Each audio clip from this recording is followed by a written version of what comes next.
Hello, my name is Osset Rose, and I am a energetic healer, tarot reader, facilitator, artist, and I am here to support you, the collective, around how to reclaim our power, how to reclaim our vive for life, okay? After we may have experienced some traumatic events, especially things like narcissism, narcissistic abuse, because we dated a narcissist, which is really not a very common thing, but it happens. Or you've just gone through some real shit and you're just like, how the fuck do I get out of this, right? I am a woman who has been through some stuff, and I have been accumulating tools that have been supporting me in being able to actually craft the type of life that I want to live. And I just wanted to say that I started my YouTube. What was it, March maybe? I was in a good role, and then I had to keep my focus and my attention on moving. And I've been looking for the right place for a pretty actually long time. And was in a situation where I was like, this is not working. Like this is not my full desire. Okay, this is just not what I need to be doing in my life, you know? And luckily, with faith and persistence in an economy and also in a city that is actually quite expensive, I managed to find something that was perfect. I love where I'm living. I'm so grateful. I'm so grateful for my guides. I'm so grateful for my ancestors for guiding me to this beautiful place that I can, just like nestle in for a good amount of time. And it's in a good location. It's spacious. It's beautiful. I've been really spending a lot of time in the kitchen and making some really beautiful, yummy, delicious ancestral foods.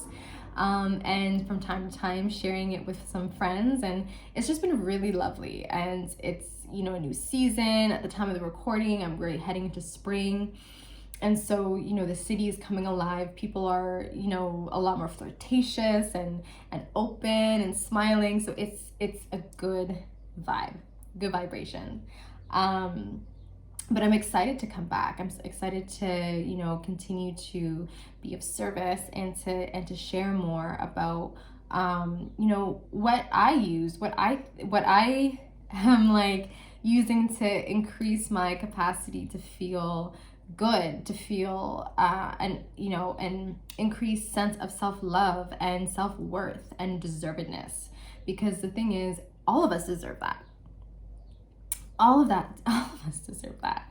And so I'm really excited. I think that we're in a very, very precious time. And I actually don't want to use the term excited. I think the term that I really want to use is ignited. And we can see that there is such an ignition in our world right now. And it's all on time. And we all have to remember that we are in a period of moving towards more enlightenment. And, when we think of an enlightenment, we sometimes think that it's supposed to be like really, it feels really good and it's yummy and it's juicy. And yes, it is.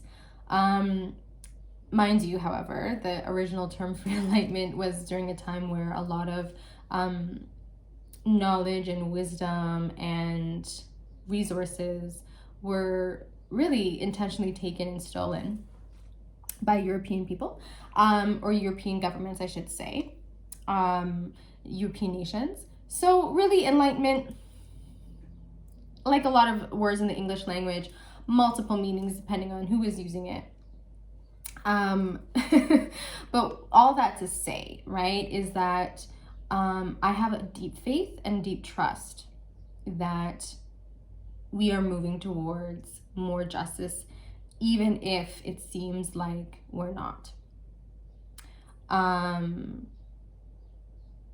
my heart and my deepest senses and feelings and love is for those who are directly being impacted by the shifts that are happening. And every single day we must, with whatever we can, right, hold the vision of justice and hold the vision of peace on this planet, as we are needing to face some really unjust things. So I just want to say that, okay? So as we are, wanting to increase our experience of love and joy and abundance and all those things, it's important for us to really hold the vision of peace, really hold the vision of using our abilities and using our resources in a way that can really support the expansion of peace, and actually focusing in our attention on realizing that there are multitudes, many of us, most of us, that are desiring for justice on our planet, okay? So, all right. I'm really excited because the download was to do an 11-part series on the planets.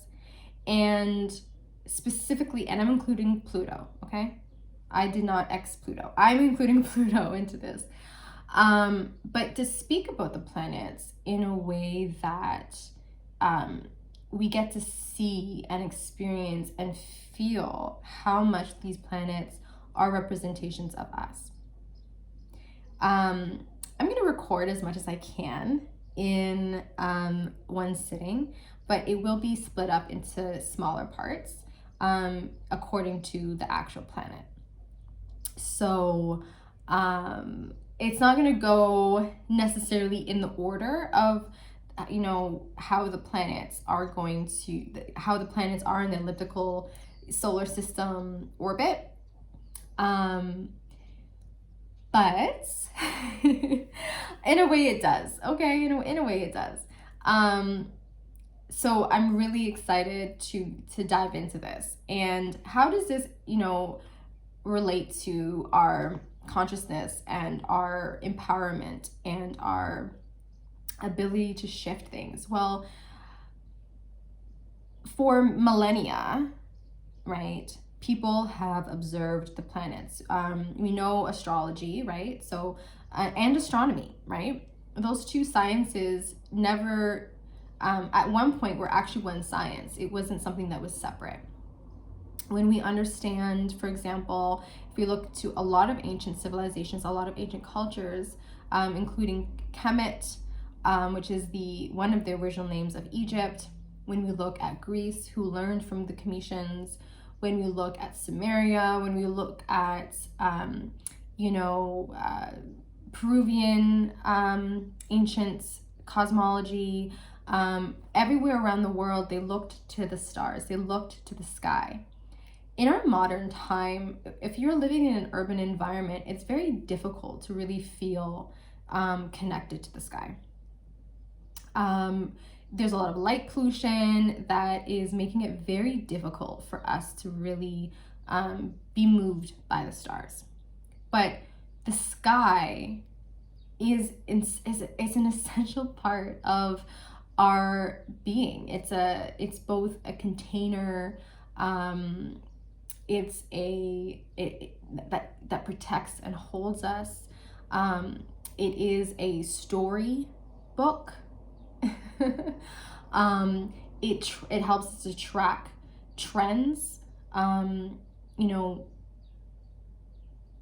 ecological trends, patterns, and it helps us to track cycles, right? At one point, it helps us to track time, right? And whether that is based on a lunar calendar or a solar calendar, and sometimes it also would be towards other celestial bodies, such as the Sirius star, right? Would be another way of calculating time. And there's so many others, right? Some people would track when Venus would be would be close to the moon. And that would be very significant, right? So it would, like, the celestials mark when massive spiritual holidays are, such as Ramadan, right? Ramadan is specific to a particular moon of the year. Native communities tracked the moons and have different names to those moons. Like, there's so much that our human civilization has been inspired and has integrated into our wellness, has integrated even into our agricultural system of how we grow food. When we decide to plant seeds, when we decide to harvest, the best times for that. It was many decades of seeing patterns of what worked, right? So it is without a doubt that the celestial bodies really have an impact on us. And, it is something to think about when we do think about how much light pollution, especially for those in urban environments, is impacting our ability to see the stars. I have a story that at one time I had received a grant. It was just a creation grant, just to explore. And I decided to take myself and live off of the land. And I lived on a yurt, and there was, it was owned by a woman who had these people who also, she hired a couple to basically do the landscaping and cleanings. The husband did the landscaping. Sorry, the boyfriend did the landscaping. The girlfriend did the cleaning. And the girlfriend ended up having her daughter move in with them. And the daughter had experienced some really complex trauma. She was involved. She was homeless because she ran away from home. She had, unfortunately, trigger warning, had a lot of SA that had happened to her at a very young age. She was separated from her young daughter, 2-year-old daughter. There was a lot that was happening for her. And so she would have these really intense breakdowns, right? Sometimes, and they would get quite violent. And one day I had heard her as she was having an episode, and she was yelling and screaming at her mother and her mother's boyfriend, and was really having a hard time coming down from whatever it was that triggered it. And I was already, it was 10 o'clock. I was sleeping. The sounds of the wilderness was so great. Because I was in a yurt. I didn't have brick to really take out the sounds that nature has at night. But it is, people, nature is having a party, okay? So, the frogs are out there, the coyotes, I said hyenas, I was not in Africa, the coyotes.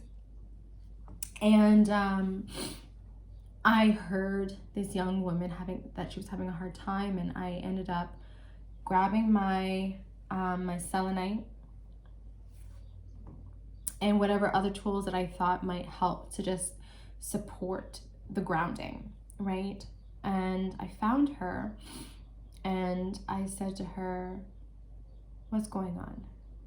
And she just started yapping. Her throat chakra, for those of us who are really into energy, and even her hara line. So in energetic medicine, there is an understanding that there's an energetic line, hara line, and it runs from vertically through our body, right?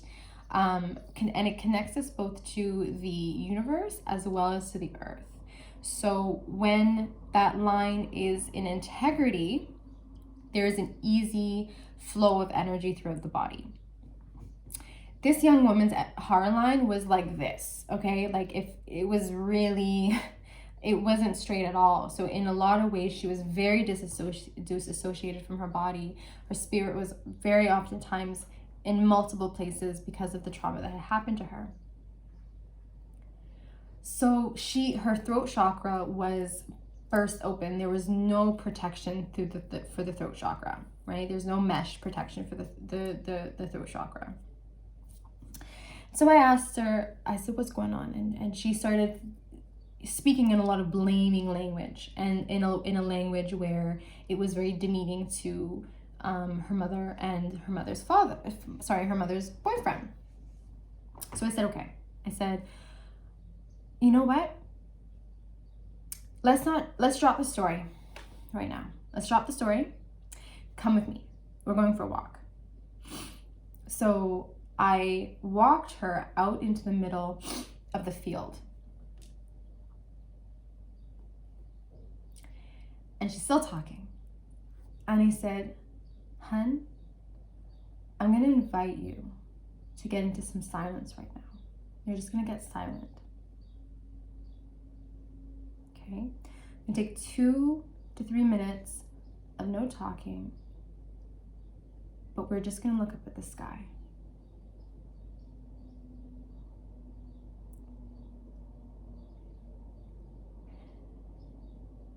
And I'm getting a little emotional about it because when she looked up, there was a clear shift in her energy. There was a clear come down in her energy, and she turned to me and she said,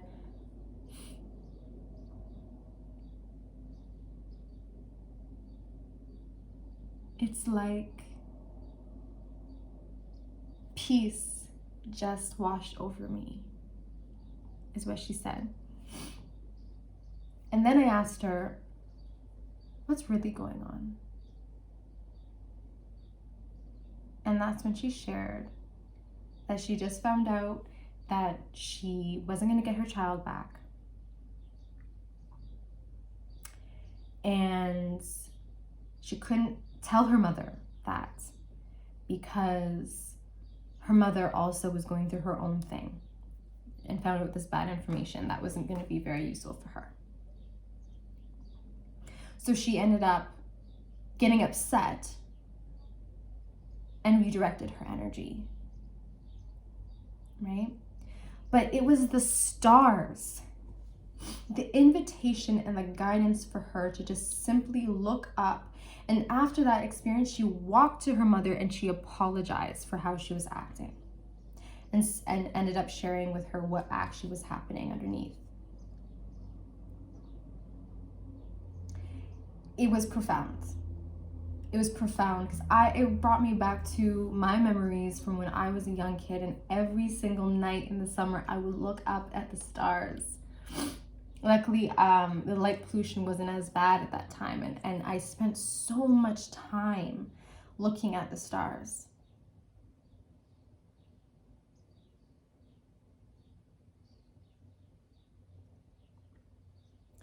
So the first planet that we're going to connect to and reflect upon is the planet of Earth. We're going to start with Earth because Earth is the first planet that in our physical incarnation we are aware of. Earth is the planet that our souls decided to incarnate on. It is the place that our spirits decided to learn, to be of service, to implement our skills. It is the planet that is so clearly integrated with us.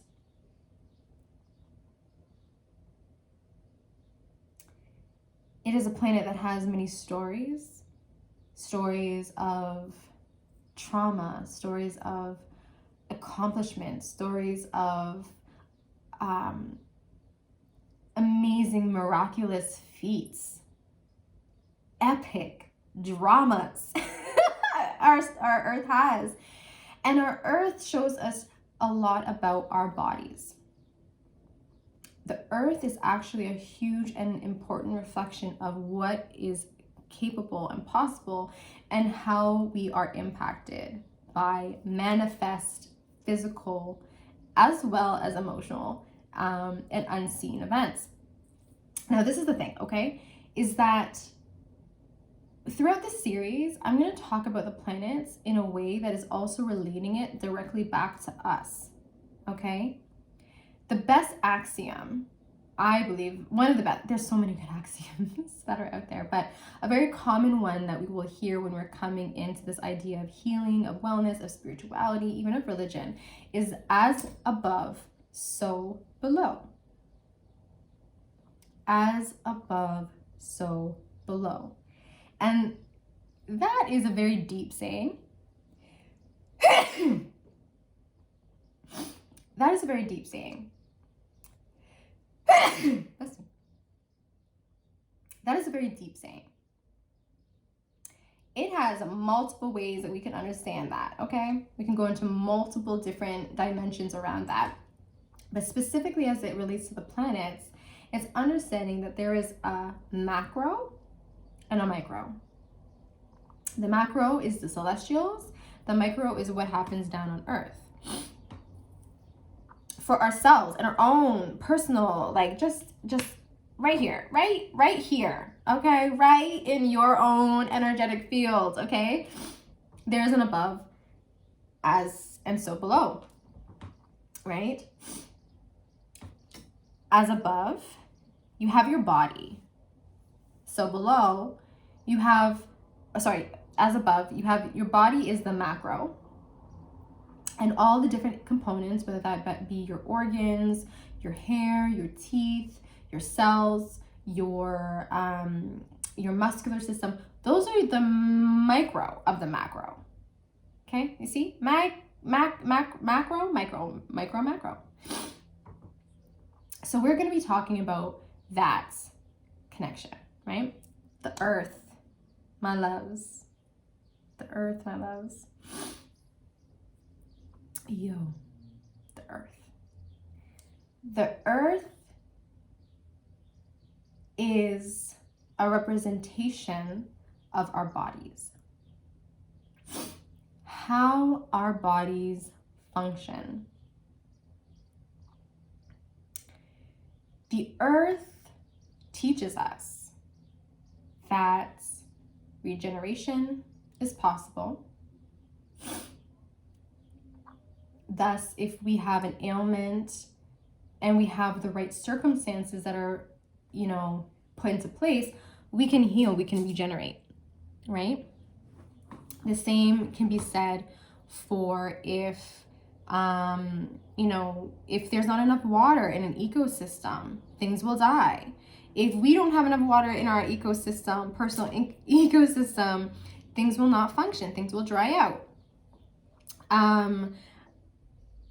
If we're going to talk about how other planets impact, we will be getting to this. The moon impacts the waters of the earth, right? And the gravitational pull of the earth.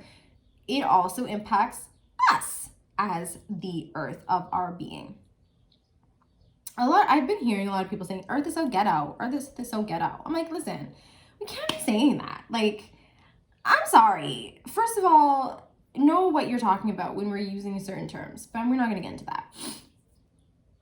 Does terrible things happen here? Yes. Are things terrible things happening here? Yes. But why are they happening? It has nothing to do with earth. It has nothing to do with Mama Earth or Father Geb, okay? It has nothing to do with that. It has to deal with people whose earths, okay? And when I say whose earths, I'm saying their bodies, I'm saying their perceptions, their beliefs, and all this is creating chaos. And chaos is a primitive and primordial energy that is existing, whether you are on planet or planet Earth, or you're in the Pleiades system, or you're wherever the hell you are, wherever the heavens you are. Chaos is an element, right? It's just an element. It's just an aspect, but it's not everything. Earth is abundant. Earth is lush. Earth is miraculous. That is what Earth is. Earth is a palace. In the Ifa conception, right? The heavens, where our spirits exist, they come down to earth to bring the heavenly divine capacity onto physical manifestation plane. And I love that conception, because it also means that we have the capacity and the possibility of actually creating heaven on earth. That we actually have capability to create amazing experiences on this planet, and not just for ourselves, but for our communities and for the globe, right? So a huge part of understanding the planets for me is also, and why it's so important, is that it's also helping us to reclaim our spiritual and cosmological legacy. It reconnects us back to our purpose. It reconnects us back to our divine-led thinking and feeling and being, okay? So that we are able to actually, wherever part of our realities that we feel called to put our energy towards, that's the energy that we're bringing into it, that's the energy that we are like infusing in our in-person, in moments, nowness, okay, towards the love and the beauty and the brilliance and the harmony and the creativity and the passion. Oh my God, like all of that. And we're bringing it in, and we're directing that out into our capacity, right? So the earth is similarly, right? The earth has different kinds of waters. It has lakes, oceans, rivers, streams, marshes. Our bodies have different waters. We have blood, we have lymph, we have semen, we have, vaginal discharge. Like we have all these, we have saliva, we have tears, we have all these different types of waters. Similarly to how the earth, he has, depending on what system you're functioning under, has multiple different waters. We have fire, right? So the earth has volcanoes, the earth has fire, the earth has, we can create fire, right? Our bodies have fire, right? The Ayurveda system talks about the Agni, and the Agni being the fire that helps to break down, to digest. It's our internal heat, right? And a part of our body that generates a lot of that internal heat is in our stomach. It's in our digestive system. But there's also the fact that we have, for example, in other systems, the power of Shango, right? And understanding that at the process of sexuality, right? And even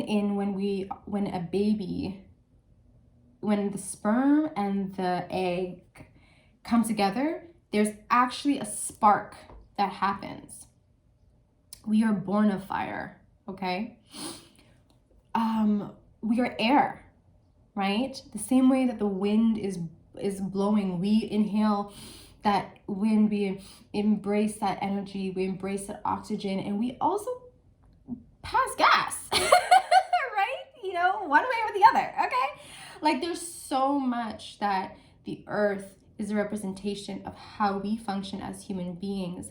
And I feel like it's really important for us. One of the downloads that I had gotten a few years ago was that we are our own earth. Every single individual on this planet is their own earth. And depending on how you cultivate your earth, depending on how you treat your earth on all elements, like air, water, fire, and earth, is what you're putting out into the broader earth, right? Ancient systems were not perfect. I'm not going to say that they were perfect. However, they did have checks and balances, right?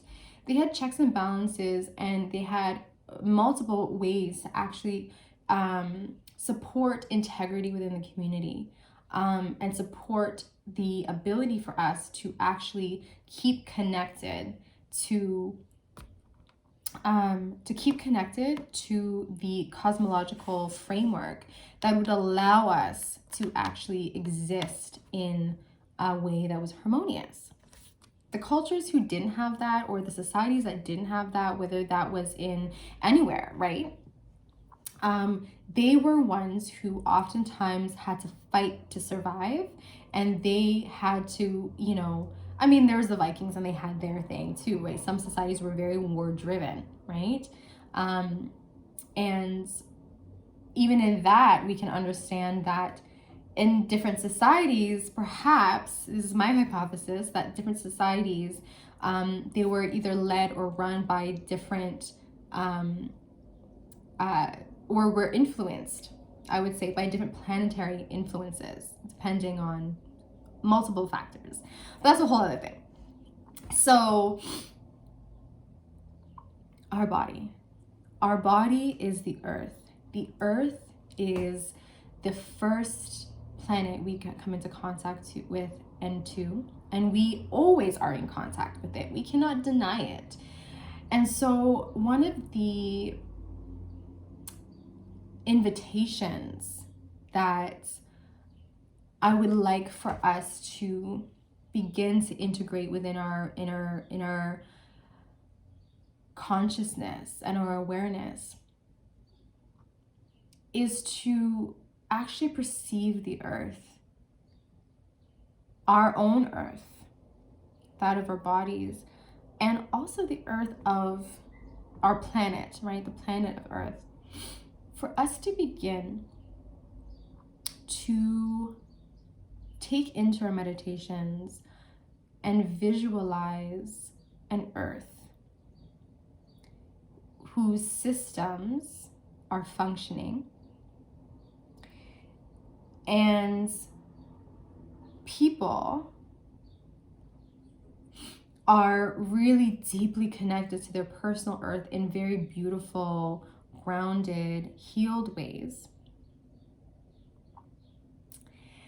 And that then also funnels into the planet Earth, because with a healed earth of the individual and individuals and communities coming together, they then will be able to come and be influenced to make projects, designs in every aspect of our lives in a way that is actually earth-centered and earth-focused and is actually pro-life.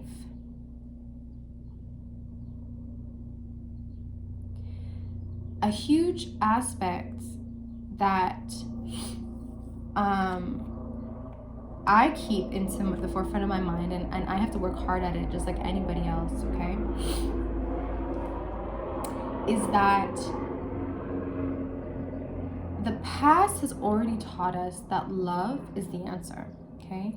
The past has already taught us that hate, division, sound bites, they don't work, right? They don't work.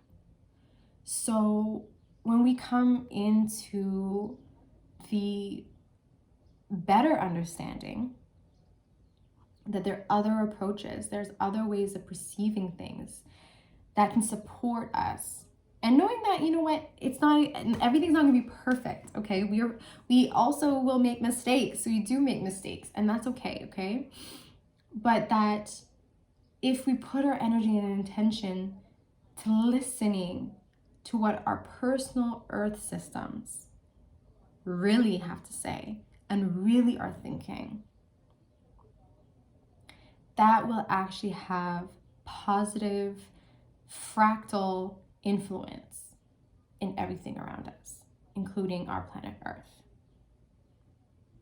Our Earth gives us so much. Our Earth gives us so much. And our Earth also responds and is in communication and conversation with each and every one of us. Which is why we have to clarify what it is and how it is that we're speaking into the Earth with our thoughts, with what we say and share in conversations with our friends and our families, and in also what stories we decide that we're going to consume and be absorbing. The more we're able to consume and absorb, and also, most importantly, create stories that are grounded in reality, in a reality that we are creating and that we are crafting, the more that we are able to actually shift, energetically shift in the direction of what it is that we actually really want to see, that we actually really want to be. When we remove the axiom, false axiom by the way, it is what it is, which really has no nuanced or multi-dimensional meaning to it. When we take that away and we say, what if it is this way? What if we were to imagine, pray, speak into existence what it is exactly that we believe is the highest capacity of our earth, right? What if we were to take away our vision and our creative energy away from industrial factory story making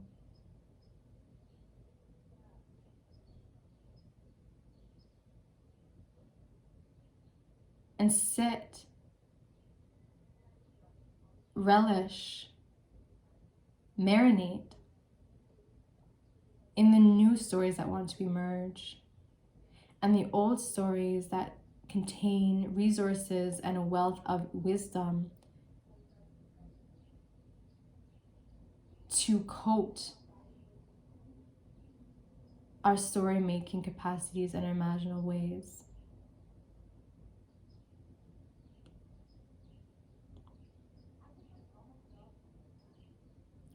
That is the word for the earth, the planet Earth. Remember, you are the earth. We are the earth. And just as we can come back from hardship, challenge, loss, and start a whole new chapter and a whole new life, is the same way that when the earth is given exactly what she needs, she will regenerate.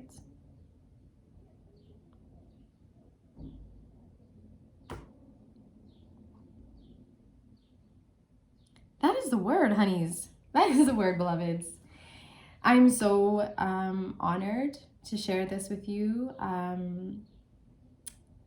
definitely dipped into a space to share more of what wanted to be said. And if you want to work with me in the capacity, there's different ways that I work with people. I work with people on an energetic level. So I do energy work in the form of laying of the hands. I also do meditation, guided meditations to support you in being able to shift, you know, how you're seeing or perceiving or feeling through a particular aspect of your life, especially what you see and feel of yourself. I also read tarot, and that is a divination system that really is about guiding you to your truth. It's not predictive. It's not about fortune telling, okay? Like, I'm not here to tell no one's fortune, okay? But I am here to be a source and a container in which you are able to actually feel through, right? And see through image and metaphor, to get you to be clear, more clear, to gain more clarity for you in whatever area of your life that is needed. One of my other favorite ways of working with people is through story. I hold space individually right now, focusing on individuals, but also in groups, called Story as Medicine. And we actually use tools of movement and the voice and stillness, improvisationally, to get to the truth of what it is that your body wants to say. Your body's wisdom is playful. Oh my gosh, we have so much fun playing. And we come to some really beautiful places and get to some really beautiful places. So if you want to reach out to me, please do not hesitate to click the link below. And I'm also really excited because I am dropping a very special project that I've been working on for a few months now, and I'm excited to be able to actually bring it to the world. And so click the link below for an excerpt of this beautiful project, and have it and see what it does for you. And then also, if you're interested in, you know, what the actual project is, stay tuned. I'm sending you all so much love and so much gratitude for taking the time to, you know, watch this video. Please let me know what you think. What did you think about this? Like, what came up for you? What thoughts came up for you? What questions did it raise? Please feel free, if you are watching on YouTube, to comment in the comment section. And if you are tuning in on another way, please feel free to message me at aussitrose@proton.me. Love you so much. Take care, angels.